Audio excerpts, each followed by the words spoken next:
Ready, hot!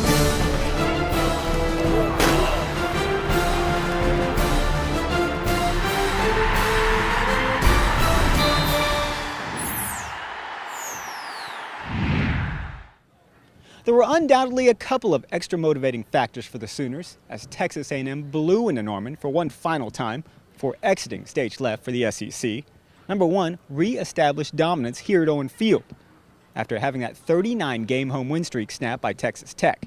Number two, don't think for a second that Bob Stoops and the Sooners have forgotten about that loss at Texas A&M last season, which eliminated Oklahoma from title contention.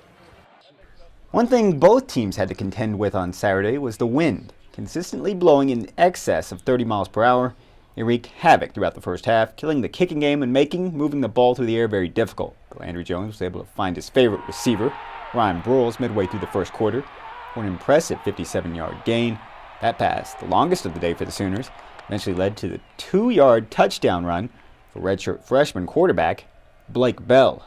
OU claimed the lead 7-3. About 3.5 minutes left in the first quarter. Sooners added a couple of field goals, and the Aggies struck for a 79-yard score to make it 13-10 Oklahoma at the half. In the third quarter, an 18-yard punt by the Aggies led to a quick strike for the Sooners, as Jazz Reynolds continued his meteoric rise, grabbing the 31-yard pass with one hand again and fighting through two defenders and into the end zone. OU led 20-10, and the drive consisted of one play, lasting a whole 7 seconds. Reynolds had 6 catches, 75 yards, and a touchdown.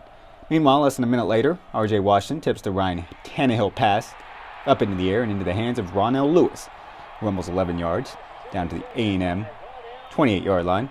From there, the Sooners methodically drive into the end zone in 1 minute and 23 seconds, ending the drive with a lightning-quick Mighty Mouse, Roy Finch, rushing in from 3 yards out. 27-10 Sooners with 9:11 left in the third. Finch carried the ball 26 times for 99 yards. His longest run, and the team's for that matter, was only 11 yards though. Then midway through the third, an earth-shaking play took place, a play that changes the very outlook of the Sooners season. Landry Jones finds senior Ryan Broyles on the crossing pattern, but at the end of the 30-yard gain, Broyles plants his left foot awkwardly, and his knee gives out, leading pass catcher in OU history and the record holder of many national records. Tears his ACL on the play and is lost for the year. Still, the Sooners have no choice but to move on, and several plays later, Blake Bell runs in from 4 yards out for his second touchdown in the game. OU goes up 34-10. Bell did not throw the ball, but he had a good day nonetheless, running 12 times for 37 yards and 2 scores, as well as converting on several third downs.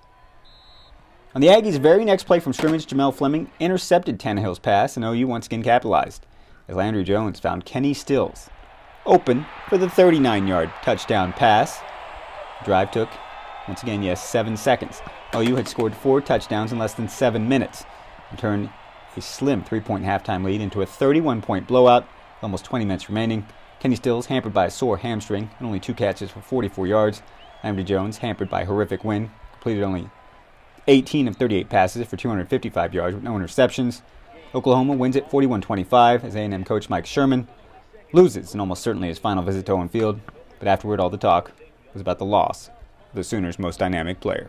We're all, disappointed for Ryan for sure. He's such a special player that everyone's talked about all year, and for that to happen is really, just deflating, for him and I know for all of us. Other guys will step up and have to play, and we get the off week to work on that. But again, just disappointed for him.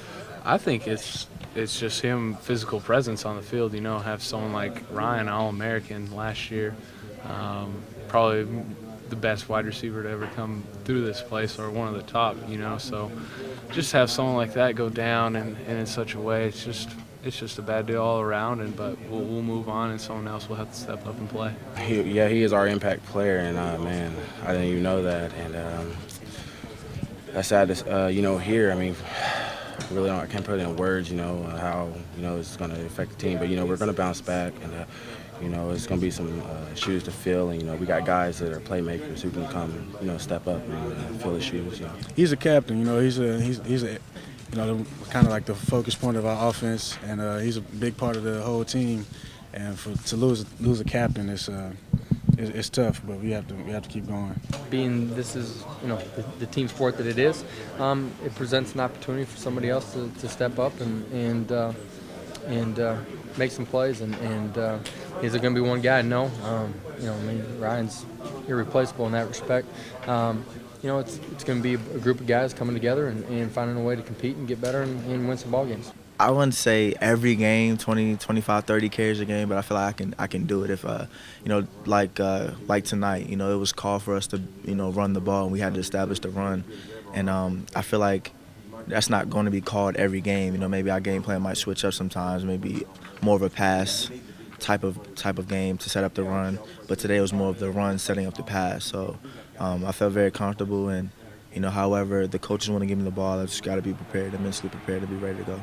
Well, we'll see. Realistic goal would be to improve this week, get a lot of extra work on Baylor, and then we'll concentrate on getting one more win against Baylor and just take them one at a time. But our expectations and what we expect won't change.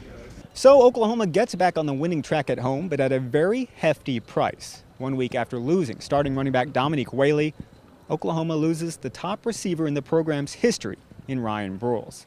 Do the Sooners still have the weapons necessary to fight for a national championship? We shall see. For now, Oklahoma has an extra week to lick its wounds before it heads down to Waco to take on the Baylor Bears on November 19th. Reporting from Owen Field in Norman, Damon Fontenot, News OK Sports.